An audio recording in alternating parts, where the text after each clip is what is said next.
आपलं शहर आता स्मार्ट होत आहे। मग तुम्ही कधी स्मार्ट होताय? स्मार्ट न्यूजचे यूट्यूब चॅनल सबस्क्राइब करा, स्मार्ट बना। नोटिफिकेशनसाठी बेल आयकॉनवर क्लिक करा।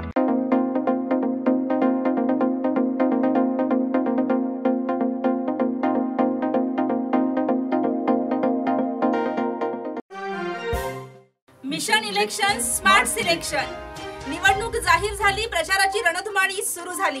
बेळगावची निवडणूक म्हणजे उमेदवारांना आहे आमदार होण्याची घाई, मतदारांसाठी अस्मितेचा प्रश्न आणि अस्तित्वाची लढाई। निवडणुकीच्या या रणधुमाळीचे चित्रण खास तुमच्यासाठी घेऊन येत आहोत स्मार्ट न्यूज मधून, खास तुमच्या भेटीसाठी।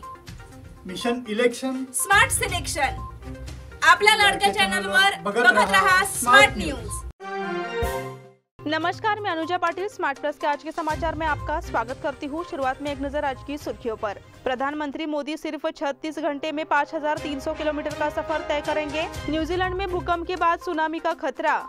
अर्जी वापस लेने के बाद हर जगह 3 तरफा मारपीट की तस्वीर साफ हो गई है। कुणाल देशकर ब्राह्मण समाज के अभय पाटिल को एक तरफा समर्थन। शहर के मध्य भाग में अमर यल्लूरकर का जनजावती अभियान। यल्लूर में रमाकांत कोंडुस्कर का जनजावती अभियान।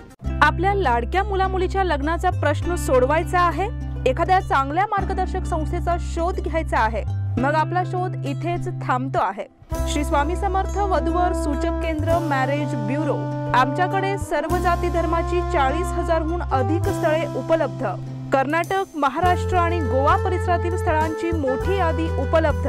आमचा पत्ता आहे श्री स्वामी समर्थ मॅरेज ब्युरो, शुक्रवार पेठ, टिळकवाडी, हॉटेल नियाजच्या शेजारी। संपर्क 9741436770 किंवा 9741625533।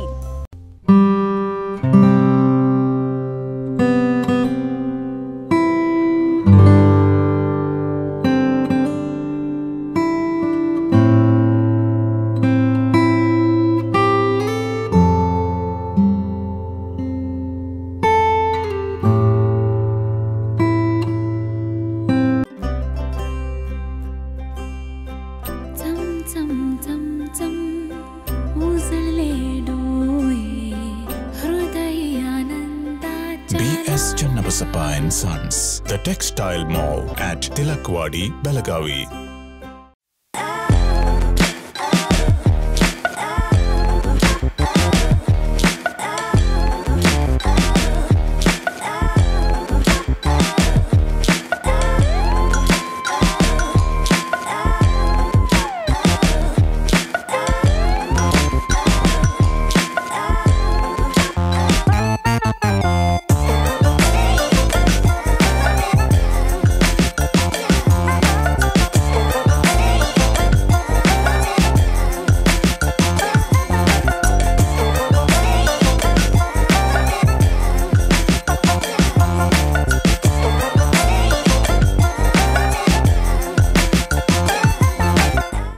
समाचार विस्तार से। प्रधानमंत्री नरेंद्र मोदी लगातार विभिन्न दौरों पर है। उनकी विदेशी यात्राएं भी उतनी ही लोकप्रिय है। भारत में इस समय चुनाव का मौसम चल रहा है। कर्नाटक में चुनाव शुरू हो गया है, लिहाजा आने वाले महीनों में देश भर में लोकसभा और विधानसभा चुनाव होने की संभावना है। इन चुनावों से पहले ही उन्होंने अपने दौरे को शुरू कर दिया है। ऐसा ही दौरा आज से शुरू हो गया है, क्योंकि वह महज 36 घंटे में 5300 किलोमीटर की दूरी तय करेंगे। ऐसे में हर जगह उनके दौरे की चर्चा हो रही है। प्रधानमंत्री नरेंद्र मोदी आज और कल विभिन्न दौरों में व्यस्त रहेंगे। 36 घंटे में करीब 5300 किलोमीटर का सफर तय करेंगे। इस यात्रा के दौरान वह 7 शहरों में 8 कार्यक्रमों में शिरकत करेंगे और अहम बैठकें करेंगे। प्रधानमंत्री नरेंद्र मोदी मध्य प्रदेश पहुंच चुके हैं और उसके बाद दक्षिण में केरल और पश्चिम में दादरा नगर हवेली का दौरा करेंगे। इन तीनों शहरों का दौरा करने के बाद वह कल 25 अप्रैल को राजधानी दिल्ली लौटेंगे। वह आज सुबह मध्य प्रदेश के रीवा पहुंचे। इसके लिए उन्होंने दिल्ली से खजुराहो तक 500 किलोमीटर का सफर तय किया। वे राष्ट्रीय पंचायती राज दिवस के अवसर पर रीवा आएंगे। कार्यक्रम के बाद वे खजुराहो लौट आएंगे और केरल में कोच्चि जाएंगे। न्यूजीलैंड में भूकंप के बाद सुनामी का खतरा। दुनिया भर में भूकंप की घटनाएं बढ़ रही है। तुर्की और सीरिया में हाल ही में विनाशकारी भूकंपों में 40,000 से अधिक लोग मारे गए।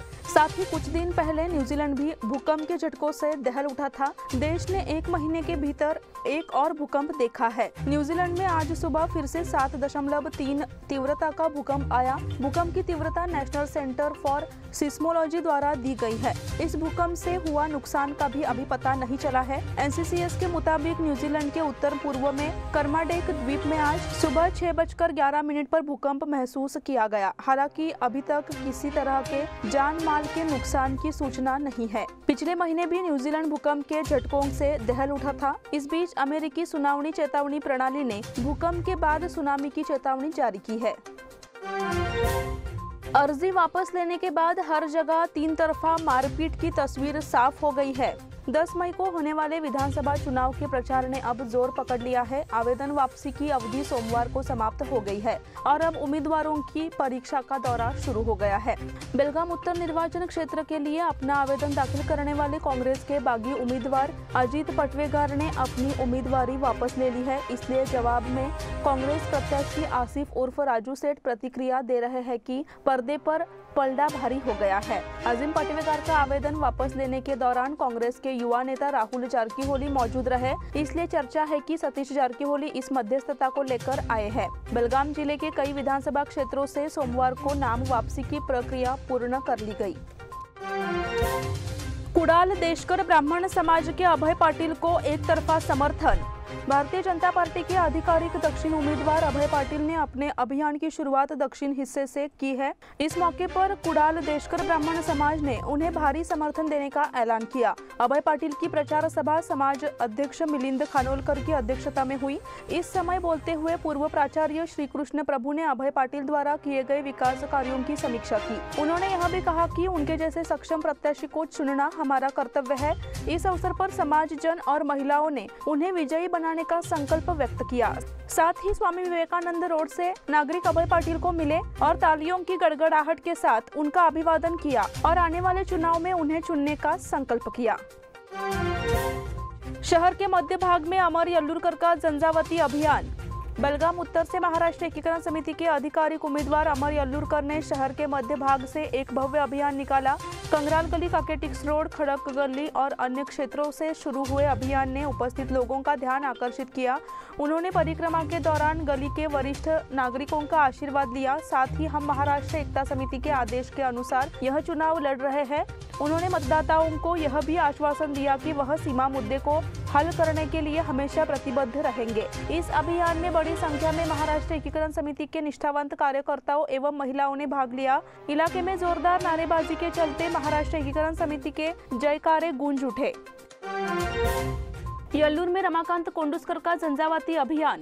दक्षिण निर्वाचन क्षेत्र में महाराष्ट्र एकीकरण समिति के आधिकारिक उम्मीदवार रमाकांत कोंडुस्कर का अभियान यल्लूर से शुरू किया गया था। पूरा यल्लूर क्षेत्र इस अभियान से गूंज रहा था।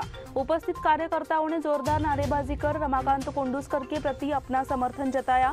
यल्लूर के गली गली पहुंचकर मतदाताओं का आशीर्वाद लिया गया। रमाकांत कोंडुस्कर से भी सीमा मुद्दे के समाधान के लिए जीतने का आग्रह किया गया। इस अभियान में युवाओं के साथ बड़ी संख्या में महिलाओं ने भाग लिया। इससे यल्लूर इलाके में भगवा माहौल बन गया। अब समय हो गया है छोटे से ब्रेक का। आप देखते रहिए स्मार्ट प्लस।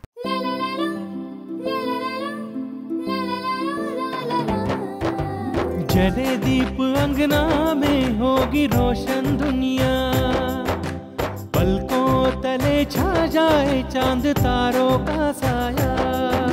रंगोली में खिले रंग खुशियों की भी तरानी, तन मन झिलमिल जाए हर पल होंगी सुहानी। ये अटूट बंधन खिले हर आशियाना, रंग वस्त्रों का खजाना मन भाए आराधना। रंग वस्त्रों का खजाना मन भाए आराधना। आराधना मारुति गली बेलगाम। मन भाए आराधना।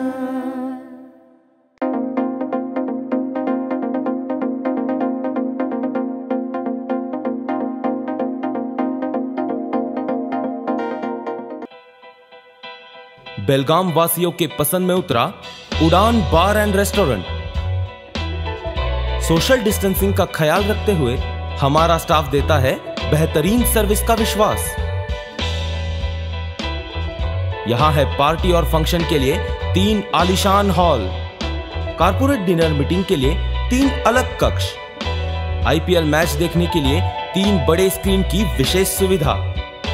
इसके साथ ही साफ सुथरा किचन, जहां हमारा वेल क्वालिफाइड स्टाफ देता है क्वालिटी और हाइजीनिक फूड की गारंटी। तो फिर खाने की हो बात तो आना परिवार के साथ। उड़ान बार एंड रेस्टोरेंट, लिंगराज कॉलेज के पास, बेलगावी। फोन 0831 2435 777। ब्रेक के बाद फिर से आपका स्वागत। यश ऑटो ग्रुप द्वारा कॉलेज रोड में शिव जयंती मनाई गई। इस कार्यक्रम के दौरान छत्रपति शिवाजी महाराज की प्रतिमा का पूजन किया गया। कार्यक्रम की अध्यक्षता अजीत यादव ने की। उन्होंने उपस्थित सदस्यों का मार्गदर्शन किया। ग्रुप डायरेक्टर शिव संत संजय मोरे ने स्वागत किया। उद्यमी महादेव चौगुले ने भी अपने विचार व्यक्त किए। कार्यक्रम का संयोजन LP पाटिल ने किया। इस समय इंजीनियर MB घाड़ी, संदीप तरले, सूबेदार अरुण मोरे, नागेश ढेगास्कर, ईश्वर लगाड़े, हेमंत भोसले सहित अन्य आमंत्रित गणमान्य व्यक्ति उपस्थित थे। बीम्स अस्पताल परिसर में मरीजों की कतार। बेलगाम में सुपर स्पेशलिटी अस्पताल के नाम से मशहूर स्वास्थ्य विभाग का बीम्स अस्पताल एक बार फिर विवादों के घेरे में आ गया है। प्रशासन ने मरीजों और उनके परिजनों को सुविधाएं मुहैया कराने के लिए कदम उठाए हैं। रात में मरीजों के साथ आए परिजनों को मुख्य रूप से सड़कों पर सोना पड़ता है। उन्हें कई तरह की असुविधाओं का सामना करना पड़ रहा है। प्रशासनिक तंत्र इस पर कब संज्ञान लेगा, ऐसा सवाल किया जा रहा है। यदि आपके परिवार में कोई मरीज अस्पताल में भर्ती है तो उसके पास परिवार के सदस्य उसकी देखभाल कर रहे हैं। हालांकि अस्पताल की अव्यवस्थाओं का खामियाजा मरीजों के परिजन भुगत रहे हैं। वे अपने पास मौजूद अल्प राशि को सुरक्षित करने के लिए भी संघर्ष कर रहे हैं। ऐसे में मरीजों के परिजनों को जरूरी सुविधाएं मुहैया कराकर सुरक्षित व्यवस्था पर ध्यान देने की जरूरत है। 40% कमीशन पाने वालों को इतनी ही सीटें मिलेंगी। प्रधानमंत्री नरेंद्र मोदी और सत्तारूढ़ भाजपा के नेता अक्सर अपने भाषणों में समाज सुधारक बसवन्ना के बारे में बात करते हैं, लेकिन उनकी शिक्षाओं का पालन करना नहीं आता। कांग्रेस नेता राहुल गांधी ने रविवार को यह दावा किया। कर्नाटक की बीजेपी सरकार को देश के सबसे भ्रष्ट सरकार बताते हुए उन्होंने कहा कि 10 मई को होने वाले कर्नाटक विधानसभा चुनाव में कांग्रेस 224 में से 150 सीटें जीतेगी, जबकि 40% कमीशन लेने वाली बीजेपी सरकार को सिर्फ 40 सीटें मिलेगी। कांग्रेस नेता राहुल गांधी के रोड शो को रविवार को यहां भारी समर्थन मिला। उन्होंने अपना हाथ हिलाया और सड़कों के दोनों ओर भीड़ का अभिवादन किया। इनमें से कई लोग इस समय राहुल राहुल जैसे नारे लगा रहे थे। उन्होंने छत्रपति शिवाजी महाराज की प्रतिमा पर माल्यार्पण कर रोड शो की शुरुआत की। बाची में रिंग रोड सर्वे करने वालों को ग्रामीणों ने पीटा। बाची में प्रस्तावित रिंग रोड का सर्वे करने पहुंचे अधिकारियों को महाराष्ट्र एकीकरण समिति के कार्यकर्ताओं और ग्रामीण ने उनके साथ मारपीट की। कार्यकर्ताओं ने कहा कि अगर फिर से सर्वे आता है तो वे बहस करेंगे। इससे अधिकारी और कर्मचारी दहशत में आ गए। पिछले 4 दिनों से तालुक में विभिन्न स्थानों पर रिंग रोड का सर्वे यह अधिकारियों द्वारा किया जा रहा है। किसानों के खेतों में सुबह शाम चिन्हीकरण किया जा रहा है। इस तरह का सिलसिला पिछले 4 दिनों से चल रहा था। इसकी जानकारी बाची के किसानों को मिली। उन्होंने रविवार को अपनी निगरानी से अधिकारियों को सख्ते में रखा। रविवार को कुछ अधिकारी कार्यकर्ताओं के साथ मार्किंग के लिए आए थे। उन्हें ग्रामीणों ने घेर लिया। 10वीं के निर्धारकों के पारिश्रमिक में वृद्धि। 10वीं के पेपर का मूल्यांकन 24 अप्रैल से शुरू होगा। इस साल शिक्षकों को 10वीं के मूल्यांकन के लिए बढ़ा हुआ मानदेय मिलेगा। बेलगाम में 8 मूल्यांकन केंद्रों का निर्माण, 500 शिक्षकों की नियुक्ति की गई है। 7,277 बतौर मुख्य परीक्षा अधिकारी मिल रहे थे। अब बढ़ी हुई कीमत 7,643 रुपए होगी। उप मुख्य परीक्षा अधिकारियों को 5,464 रुपए वेतन दिया जा रहा था, जो अब 5,737 रुपए होगा। भाषा और विषय के पेपर को 23 रुपए मिल रहे थे। इसमें 1 रुपए की बढ़ोतरी की गई है। विशेष भत्ता भी 596 रुपए से बढ़ाकर 626 रुपए कर दिया गया। शहरी और ग्रामीण भत्ता भी बढ़ा दिया गया है। भाजपा द्वारा लिंगायतों के अपमान की आलोचना। लिंगायत समुदाय बीजेपी से अपमान को लेकर मेरी राहुल गांधी से गंभीर चर्चा हुई है और मैंने उन्हें राज्य के राजनीतिक घटनाक्रम से भी अवगत कराया। मुख्यमंत्री जगदीश शेट्टर ने कहा कि जब तक हुबली धारवाड़ केंद्रीय निर्वाचन क्षेत्र के लोगों का आशीर्वाद मुझ पर है, मैं हार नहीं मानूंगा। यहाँ हवाई अड्डे पर राहुल गांधी से मुलाकात के बाद पत्रकारों से बात करते हुए शेट्टर ने कहा, मुझे नहीं पता कि मेरी गतिविधियों पर नजर रखने के लिए नागपुर से कोई टीम आई है या नहीं। अगर वो आते तो उनकी हरकतों को देखते ही चुनाव खत्म हो जाता। अगर नागपुर से ऐसी विशेषज्ञ टीम होती तो वहाँ हाल ही में हुए विधानसभा चुनाव में बीजेपी को हार क्यों झेलनी पड़ी, ऐसा उन्होंने पूछा। इसी के साथ स्मार्ट प्लस के आज के समाचार यहीं पे समाप्त हुए। धन्यवाद।